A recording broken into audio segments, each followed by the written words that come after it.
You didn't set out to become a criminal mastermind. You were just a 16-year-old high school kid who realized something most adults miss. The world doesn't run on rules. It runs on logistics. It started in your bedroom, not with illegal deals, but with flipping broken electronics and exploiting digital marketplace glitches. But within 12 months, that simple side hustle spiraled into an anonymous digital middleman system operating entirely in the shadows. You didn't conquer the city's syndicates by fighting them. You made them dependent on you. In a city where multi-million-dollar underground cartels were constantly at war over territory, they kept running into the exact same problem: trust. Nobody trusted each other to hold payments or manage shipments without someone getting double-crossed. So you built a ghost network, an encrypted escrow system acting as the ultimate neutral middleman. If two rival bosses wanted to make a deal without triggering a street war, they had to bring the contract to a 16-year-old's table. Naturally, the old-school bosses assumed you were an easy target.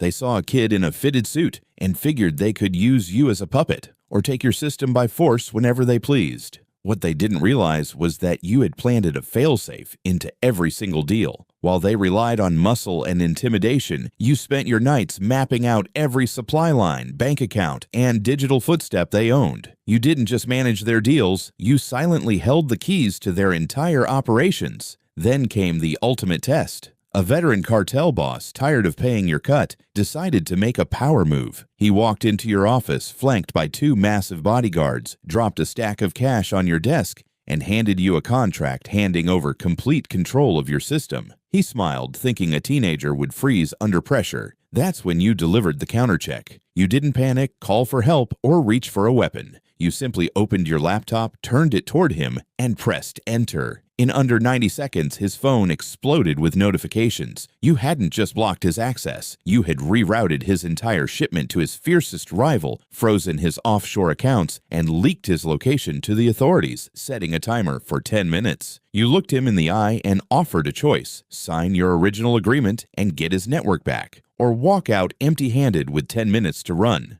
5 minutes later, the real agreement was signed, the proper fee was paid, and the most feared man in the city walked out realizing the game had changed forever. You weren't a gangster. You were the CEO of a shadow enterprise,